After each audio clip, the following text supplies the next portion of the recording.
जियाउर रहमान बर्क, ये सब समाजवादी पार्टी के नेता रहे हैं और इनमें से कुछ अब भी हैं और इन सभी के अवैध अतिक्रमण पर बुलडोजर चल चुका है। अब इस लिस्ट में नया नाम जुड़ गया है कैश खान का। समाजवादी पार्टी के नेता कैश खान ने अवैध अतिक्रमण करके आलीशान होटल खड़ा किया था, लेकिन आज योगी का बुलडोजर वहां आया और बुलडोजर सेना ने उस अतिक्रमण पर अपना पंजा चलाया। कैश खान की सल्तनत पर योगी का बुलडोजर चल गया। देखिए रिपोर्ट।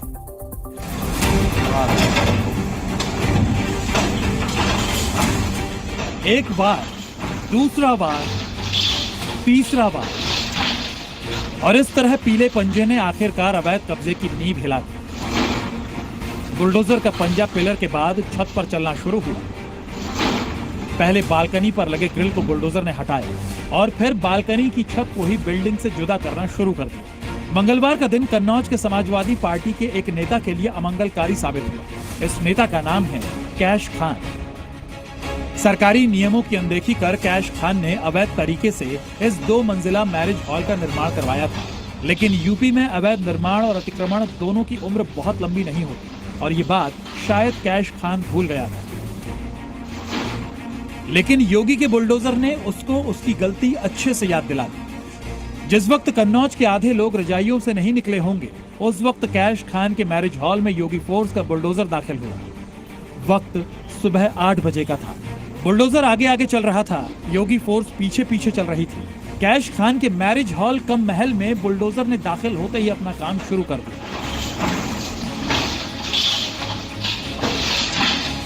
कैश खान ने सरकारी रास्ते पर अतिक्रमण कर मैरिज हॉल बनवाया था।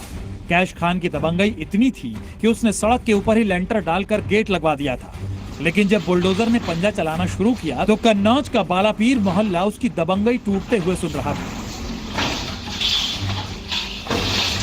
ये एक नगर पालिका का रास्ता था जिसपे अतिक्रमण करके कुछ लेंटर डाल के और गेट लगा लिया गया था। तो इसमें 2 महीने लगभग पहले नोटिस दिया गया था। नोटिस के बाद जो है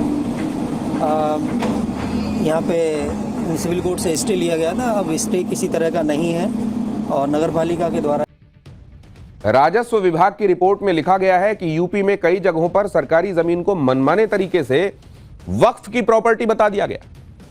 कई जगहों पर तो हिंदुओं की स्मशान की जमीन भी वक्फ की संपत्ति के तौर पर दर्ज कर ली गई। इसीलिए यूपी में सरकारी जमीनों पर अवैध कब्जा छुड़ाने की योगी आदित्यनाथ की इस मुहिम की प्रधानमंत्री मोदी ने भी कई मौकों पर तारीफ की है। आप पीएम का एक ऐसा ही बयान सुनिए। योगी जी के मुख्यमंत्री बनने से पहले यहां इंडी गठबंधन वालों का नारा क्या होता था, आप भूल गए होंगे, क्योंकि योगी जी के राज में ऐसा होता नहीं है, इसलिए आप भूल गए हो। मैं जरा याद कराना चाहता हूं, उस समय नारा क्या था? जो जमीन सरकारी है, जो जमीन सरकारी है वो जमीन हमारी है। था कि नहीं था ऐसा नारा? ऐसा नारा लगता था कि नहीं लगता था?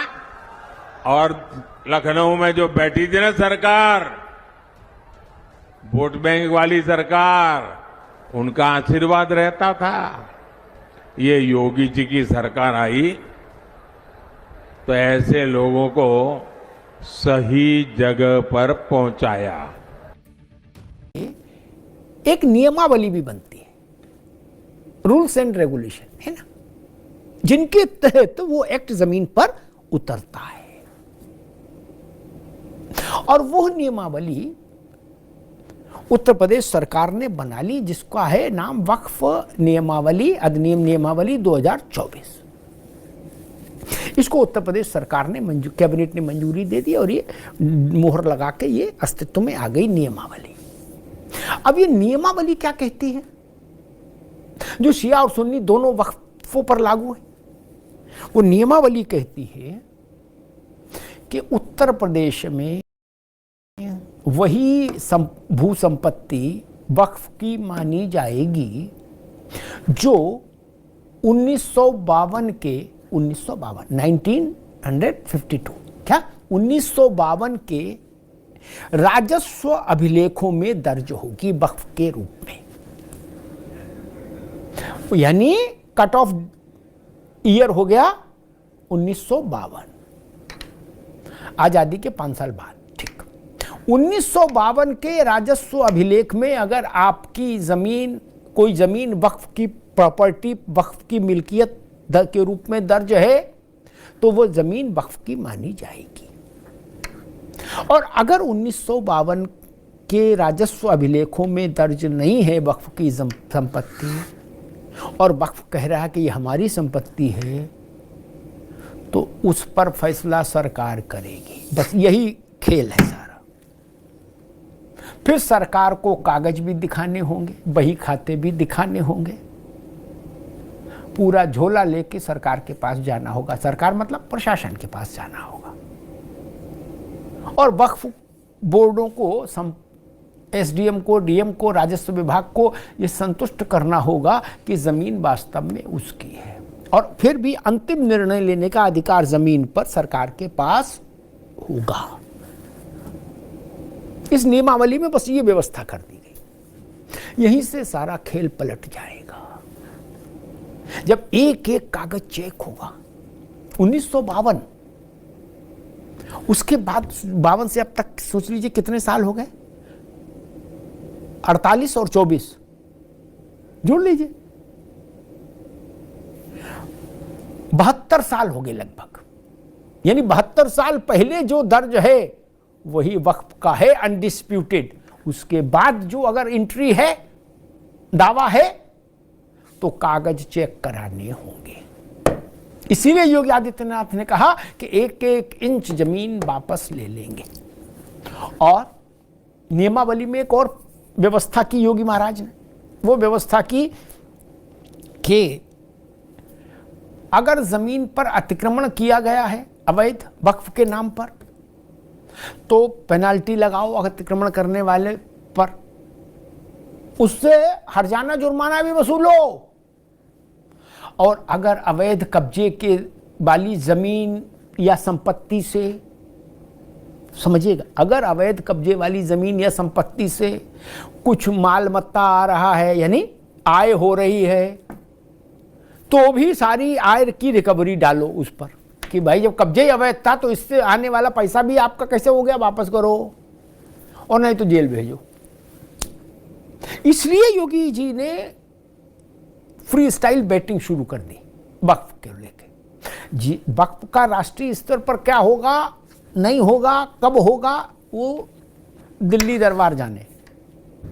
से मुस्लिम बस्तियां बसाई गईं, अवैध जमीन पर दरगाह और मजार बनाए गए। इसका जब खुलासा हुआ तो सीएम ने सुबह सुबह ही 250 घरों पर बुलडोजर भेज दिया। करीब 1000 पुलिसकर्मियों ने पूरे इलाके को चारों तरफ से घेरा। कई बुरके वाली महिला छत से पत्थर न बरसाए, इसके लिए स्पेशल इंतजाम किए गए। सिंघम एसपी नीतीश पांडे कौन है, जिन्हें मोदी भी बुलाकर सम्मान देना चाहेंगे, शायद से डिमोलिशन ड्राइव की तस्वीर देखना चाहेंगे, ये बताएं। उससे पहले द्वारका के एसडीएम अनमोल आवटे का खुलासा सुनिए। बालापर गांव जो कि बेट द्वारका में आता है, यहाँ पर एक एनक्रोचमेंट ड्राइव किया गया है और इस एरिया में सरकारी गौचर जमीन के ऊपर तकरीबन 250 गांव जो है, 250 घर जो है वो यहाँ पर ऑब्जर्व किए गए थे। किसी भी घर के बारे में हमें ऑथराइज डॉक्यूमेंट्स नहीं मिले हैं।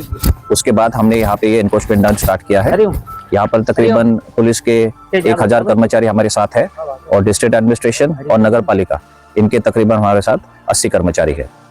अभी तक कितने कंस्ट्रक्शन इलीगल तोड़े गए हैं? अभी तक यहाँ पे 35 कंस्ट्रक्शन जो है इलीगल तोड़े गए हैं। ये बुलडोजर जिस जगह पर चल रहा है, यह है गुजरात का बेट द्वारका इलाका, जहां सिर्फ अवैध बस्तियां नहीं बसाई गई थी, बल्कि समुद्री इलाकों से आने वाले अवैध सामान भी यहां पर छिपाए जा रहे थे। कई तरह के अवैध कारनामे इस मकानों में चल रहे थे, जिसकी खबर एसपी साहब को जब लगी तो पहले लिस्ट बनवाई, संदिग्धों की तलाश शुरू करवाई, इनसे कागजात मांगे। उसके बाद अधिकारियों ने जन सुनवाई के जरिए एक एक व्यक्ति के कागजात चेक किए, ताकि जिसका घर सही जमीन पर बना हो उसके खिलाफ कोई कार्रवाई ना हो। लेकिन ये जानकर दंग रह जाएंगे कि 250 मकानों में से कोई भी जमीन के सही कागजात नहीं दिखा पाया। नतीजा 24 घंटे तक नॉन स्टॉप यहाँ बुलडोजर गरजता रहा और उसके बाद मकानों के अंदर से जो सच्चाई सामने आई उसने सबके होश उड़ा दिए। यहाँ का अवैध कब्जा ठीक वैसा ही लगता है जैसा मथुरा श्री कृष्ण ने जन्मभूमि के आसपास बस्तियां बनाकर की गई। जहां योगी सरकार ने बुलडोजर भेजा तो मुसलमानों ने धरना शुरू कर दिया, लेकिन बुलडोजर की रफ्तार नहीं रुकी। गुजरात के जिस बेट द्वारका जगह पर यह कार्रवाई हुई, क्या वहां कोई बांग्लादेशी भी छिपा था? इसकी जांच जरूरी। इन्हें बसाने वाला वहां पर रेसिडेंशियल के साथ साथ कॉमर्शियल दुकानें बनवाने वाला कौन है, उसे पकड़ा जाना जरूरी है, क्योंकि ऐसी खबरें सामने आ रही कि गुजरात में भी भारी संख्या में अवैध घुसपैठिए छिपे हो सकते हैं, जिनसे देश की सुरक्षा को बड़ा खतरा हो सकता है। ये इलाका कोस्टल एरिया में पड़ता है, यानी समुद्र यहाँ से काफी नजदीक है। समुद्री रास्ते से गुजरात में करोड़ों के अवैध सामान बीते कुछ दिनों में पकड़े गए हैं, जो अपने आप में हैरान करने वाला है। शायद इसीलिए एसपी नीतीश पांडे ने बिना किसी देर के सारे नियमों का पालन करते हुए अवैध निर्माण को जमींदोज करवा दिया। कौन है आईपीएस नीतीश पांडे? साल 2017 बैच के आईपीएस ऑफिसर नीतीश पांडे देवभूमि द्वारका के एसपी। 2 साल पहले अच्छे कार्यों के लिए गृह मंत्री अमित शाह ने इन्हें सम्मानित भी किया था। गैंगस्टर जयेश पटेल जो लंदन में छिपा था, उसे नीतीश पांडे ने गिरफ्तार करवाया। कोर्ट में 5000 पन्नों की चार्जशीट पेश करवाई तो जज साहब भी देखकर दंग रह गए। तब नीतीश पांडे जामनगर में एसएसपी के पद पर तैनात, दिल्ली तक इनके चर्चे हैं। इनसे पहले सोमनाथ के एक सिंघम एसपी ने सोमनाथ मंदिर के आसपास का अवैध कब्जा हटाया था, जहां मलबा जमा करने में ही प्रशासन को कई दिनों का वक्त लग गया था, जिसका सीधा सा संदेश ये है कि मंदिरों के आसपास अवैध कब्जे की पूरी प्लानिंग कुछ लोग सालों से बनाने में लगे हैं। कई जगहों पर वो कामयाब हो जा रहे हैं तो कई जगहों पर पहले ही पकड़े जा रहे हैं। जिन इलाकों से गुजरात में अतिक्रमण हट रहा है वो अपने आप में संवेदनशील है। जिस जमीन से नीतीश पांडे ने कब्जा हटवाया है वो गौचर की सरकारी जमीन बताई जा रही है। क्या होती है गौचर लैंड? कुछ दिन पहले ऐसी खबरें आई थी कि गुजरात की गौचर लैंड यानी कि जो जमीन गायों के लिए है, उस पर उद्योगपतियों की नजर है। इस जमीन पर सरकारी आंगनबाड़ी, डेयरी और मैं साहब बहुत हर्षोल्लास के साथ और बड़ी खुशी के साथ कहूँगा कि योगी जी जल्द से जल्द डंडा लेके निकलें और मुझे ज़रूर साथ ले लें, एक डंडा मेरे हाथ में दे दें। वो इसलिए कि वक्फ संपत्तियाँ जिसने भी इसको वक्फ करता है, जो शख्स भी इसको वक्फ करने का इरादा रखता है या करता है, तो उसका एक मकसद होता है कि मैं ये संपत्ति मस्जिद को दे रहा हूँ, ये मस्जिद के काम में आनी चाहिए, या ये किसी में मज़ार को दे रहा हूँ तो उस मज़ार पर जो ज़ायरीन आते हैं, जो अक़ीदतमंद आते हैं, उनके काम में आनी चाहिए, उनके रहने के काम में आनी चाहिए, या उससे जो आमदनी हो उससे उन लोगों का लंगर, खाना पीना, उनके रहने का इंतज़ाम होना चाहिए, उस खानका का इंतज़ाम होना चाहिए। ये होता है वक्फ संपत्तियों का असल मकसद। या फिर कुछ वक्फ संपत्तियां वो हैं कि जो वक्फ अलल औलाद होती हैं कि भाई ये मेरी औलाद के काम में आएगी, इसको बेचा नहीं जा सकता, या फिर ये आवामी काम में आएगी कि इसको मैं कुआं बना दिया जाए, इसको धर्मशाला बना दिया जाए, सराय बना दिया जाए, तो लोग इसमें मुसाफिर आनकर रहें, इसमें खाए पिए, ये करें। आजकल ज़माना ये आ गया है कि वक्फ संपत्तियों पर नाजायज़ कब्जे बहुत हैं। एक मस्जिद के घर हैं, उस पर लोग कब्जा किए बैठे हैं, दुकानें हैं, लोग उस पर कब्जा किए बैठे हैं। मस्जिद की दुकान है, उसके पता चला कि अगर 100 साल पुरानी उनके पास दुकान है तो वो उसके 100 रुपए दे रहे हैं, 50 रुपए दे रहे हैं, 20-20 रुपए दे रहे हैं। हालत ये है, तो जाहिर सी बात है कि जिस मकसद के लिए वक्फ करने वाले ने उस संपत्ति को वक्फ किया था तो वो पूरी नहीं हो रही है, लोगों ने नाजायज उस पर कब्जे ठोक रखे हैं, कर रखे हैं। तो ऐसी स्थिति में अगर उन लोगों से वो वक्फ संपत्तियां आज़ाद कराकर और असल मकसद के काम में ली जाएं, जो उसका मकसद है, तो मैं समझता हूँ शायद इस सदी में इससे बड़ा नेक काम कोई नहीं होगा। अमल में दंगों का जो इतिहास है 1947 से ही प्रारंभ होता है। 1947 में एक मौत होती है, 1948 में 6 लोग मारे जाते हैं, 1958 में भी दंगा होता है, 1962 में भी दंगा होता है, 1976 में भी 5 लोगों की मौत वहां पर हुई थी, और 1978 में 184 हिंदुओं को सामूहिक रूप से जला दिया गया था। 184 हिंदुओं को हत्या हुई थी, हिंदुओं की हत्या हुई थी और जलाया भी गया था, और 184 हिंदू मारे गए थे वहां, 184। मैं वही तो कह रहा हूं ना, आप उस सच को स्वीकार नहीं करेंगे। 1947 से लेकर के अब तक 209 हिंदुओं की निर्मम हत्या वहां हुई है संभल के अंदर, 209 हिंदुओं की, और एक भी बार एक भी बार किसी ने उन निर्दोष हिंदुओं के लिए कभी दो शब्द नहीं कहे, उनके प्रति, उन परिवारों के प्रति संवेदना के शब्द नहीं कहे। संभल में हुए दंगों की वेदना योगी आदित्यनाथ के शब्दों में साफ तौर पर समझी जा सकती है। लेकिन अब आपको यह बता देते हैं कि बीजेपी के विधान परिषद के सदस्य श्रीचंद शर्मा ने सत्र के दौरान संभल में 1978 में हुए दंगों का मामला उठाया था, और न सिर्फ मामला उठाया था बल्कि उन्होंने कहा था कि इसकी जांच एक बार फिर से होनी चाहिए। श्रीचंद शर्मा के सवाल उठाने के बाद विधान परिषद की ओर से यह मामला शासन को भेजा गया और उसके बाद अब जांच के आदेश हो चुके हैं। मानवर्ष 1978 में संभल में हुए सांप्रदायिक दंगों के कारण दर्जनों हिंदुओं को जिंदा जला दिया गया था और सैकड़ों लोगों की हत्या कर उनके मकान और दुकानों पर अवैध रूप से कब्जा कर लिया गया था, जिसके कारण सैकड़ों हिंदू परिवार पलायन करने के लिए मजबूर हो गए थे, जिन्हें आज तक न्याय नहीं मिला। और हाल ही में प्रशासन द्वारा अतिक्रमण हटाते समय वहां एक मंदिर मिला है जिसमें 46 वर्षों से ताला लगा हुआ था, जिसके प्रांगण पर लोगों ने अवैध कब्जा कर लिया है और वहां पर कुओं की खुदाई में भगवान की टूटी हुई मूर्तियां निकल रही हैं, जिससे प्रतीत होता है कि वहां उस समय हिंदुओं में और हिंदू धर्म पर किस प्रकार से अत्याचार किए गए थे।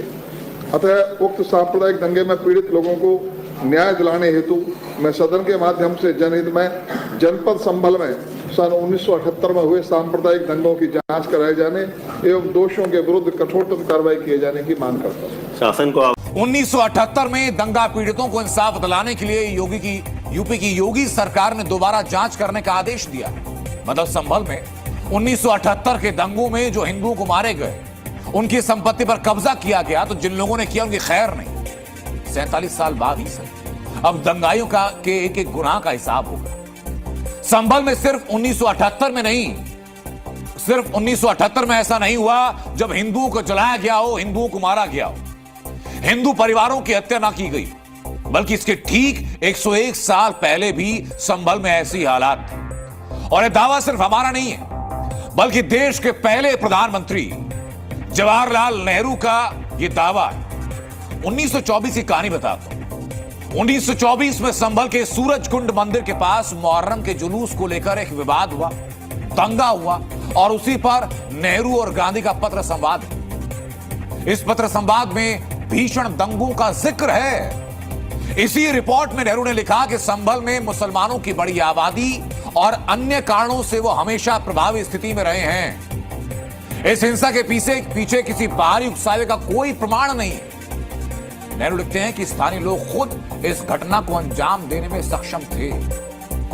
नेहरू लिखते हैं कि यहां पर हिंदू पक्ष पीड़ित है, उनमें से कई हिंदुओं को बुरी तरह से पीटा गया, हिंदुओं के 2 मंदिरों को अपवित्र कर दिया गया, जबकि मुस्लिम पक्ष दावा तो कर रहा था कि उनके पक्ष में भी लोग घायल हुए, लेकिन वो इस बात का सबूत नहीं दे पाए।